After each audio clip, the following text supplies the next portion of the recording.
மேஷ ராசி. இப்போ வந்து நம்ம வந்து ஒரு கிளாரிட்டிக்காக நான் சொல்றேன். மேஷத்தில நீங்க எல்லா வயதிலயும் இருப்பீங்க. நான் அத பத்தின இன்னொரு கிளாரிட்டி ஏற்கனவே குடுத்துட்டேன்.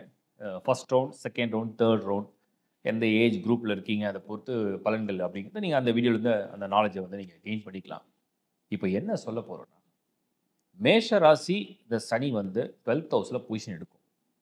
இப்ப 12னா என்னன்றத நீங்க ஒரு கிளியரா புரிஞ்சுக்கிட்டீங்கன்னா, அது என்ன செய்ய போகுது அப்படிங்கிறத நீங்க தெரிஞ்சுப்பீங்க. அது லக்னாவோட நான் கம்பைன் பண்றேன். ஸோ 12த் ஹவுஸ்னா, உங்களுக்கு வந்து இப்போ வந்து உங்களுடைய கால், பாதம் அப்படின்னு வச்சுக்கோங்க. ஸோ உங்களுடைய வாழ்க்கையுடைய நடக்கக்கூடிய ஒரு வழி, ஒரு முயற்சி, உங்க உங்க வயசுக்கு உங்களுக்குன்னு சில ஆசைகள். அதில வந்து ஒரு தடங்கலோ, சறுக்கலோ வர்றது தான் அந்த மேஷத்துக்கு 12த் ஹவுஸ். இப்போ ராசி சந்திரன் வந்து மேஷத்தில நின்னுடுச்சு. அதுதான் ராசி. அதுக்கு 12த் ஹவுஸ்ல சனி வந்தா அப்படியே சோதனைய ஸ்டார்ட் பண்ணுது. இல்ல 2ண்ட் ரவுண்ட்னா அது பொங்கு. 1 ரவுண்ட்னா அது வந்து மங்கு. நெறைய பேர் அத பத்தின கிளாரிட்டியும் கேட்டுட்டு தான் இருக்கீங்க.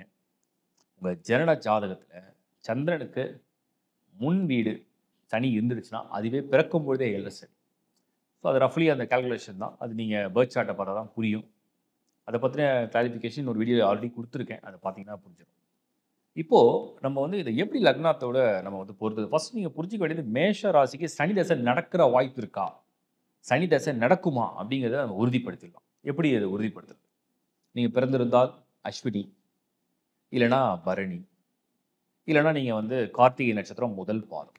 சப்போஸ் நம்ம வந்து அஸ்வினின்னு வச்சுப்போம். நீங்க சுக்கிர தசைய கம்ப்ளீட் பண்ணியிருக்கணும்.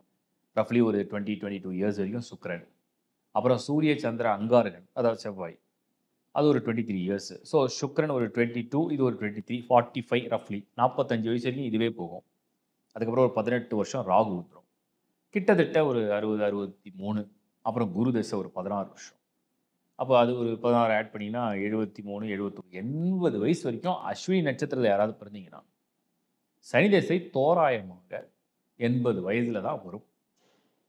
ஸோ இப்போ பரணியில பிறந்திருந்தா இன்னும் கொஞ்சம் ஏர்லியா வர்றதுக்கு சான்ஸ் இருக்கு. உதாரணத்துக்கு நீங்க பரணி நட்சத்திரம் பாதம் 1, 2, 3, 4 அப்போ ஒரு மிட்ல வச்சுக்குவோம். ஸோ ஒரு 10 இயர்ஸ் சுக்கிர தசைன்னு போட்டோம்னா 70 வயசுல சனி திசைய சந்திப்பீங்க. கார்த்திகை நட்சத்திரமா இருந்தீங்கன்னா, கார்த்திகை 1வது பாதம் மேஷ ராசியா நீங்க இருந்தீங்கன்னா, சனி தசை ஒரு 50 வயசுல வந்துரும். தோராயமா ஒரு 50ல நீங்க ரீச் பண்ணுவீங்க. என்ன காரணம்னா, உங்களுக்கு சுக்கிர திசைய நான் கட் பண்ணிடுறேன். அவ்வளோதான் கால்குலேஷன். அப்போ வந்து ஒரு 50லேருந்து 60 அந்த ரேஞ்ச் இது. இப்போ இது இது வந்து முதல்ல உங்களுக்கு ஒரு கிளாரிட்டிக்காக குடுத்துர்றேன். சப்போஸ் நீங்க 20ஸ்ல இருக்கீங்க, 30ஸ்ல இருக்கீங்க, 40ஸ்ல இருக்கீங்கன்னா, சனி தசை சந்திக்கிற வாய்ப்பு இல்லை. இது ஃபர்ஸ்ட் கிளாரிட்டி. 2வது நீங்க மேஷ ராசி, சனி வராரு, சோதிக்கிறாரு, அத பண்றாரு, இத எல்லாம் ஓகே. பட் ஒருவேளை நீங்க சனிக்கே ஃபேவரான லக்னமா இருந்தீங்கன்னா, இப்ப சனியே வந்து உங்களுக்கு வந்து நல்ல பலன் தான் தருவாரு. யோகர். அவரே பாக்கியாதிபதி, அவரே தசம கேந்திராதிபதி, அவரே யோக கிரகம் அப்படின்னு வந்துட்டா, இந்த அளவுக்கு தொல்லை இருக்காது.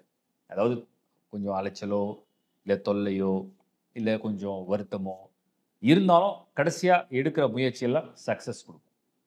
அப்ப என்னென்ன லக்னத்துக்கு அது ஃபேவரா இருக்கும்? அததான் நம்ம முதல்ல எடுத்துக்கணும். சனிக்கு உகந்த லக்னங்கள் என்ன?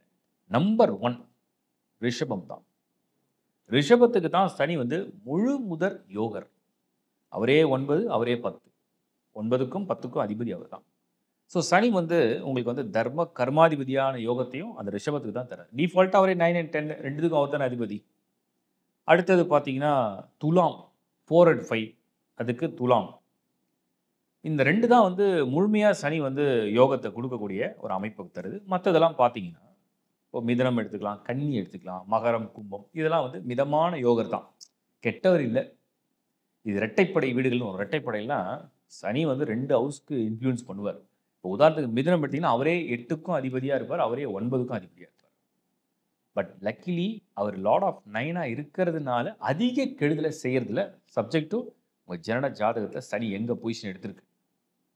இப்போ யோகத்துடைய 6 லக்னத்த பார்த்தீங்க. நீங்க மேஷ ராசி, ஆனா நீங்க ரிஷப லக்னமாவோ, இல்ல துலாம், மிதுனம், கன்னி, மகரம், கும்பம் இந்த லக்னத்த சேர்ந்திருந்தீங்கன்னா, இந்த 7 சனியுடைய பாதிப்பு 1 ரவுண்ட், 2ண்ட் ரவுண்ட், 3 ரவுண்ட் எதுவா இருந்தாலுமே முடிஞ்ச அளவுக்கு சமாளிச்சிரும்.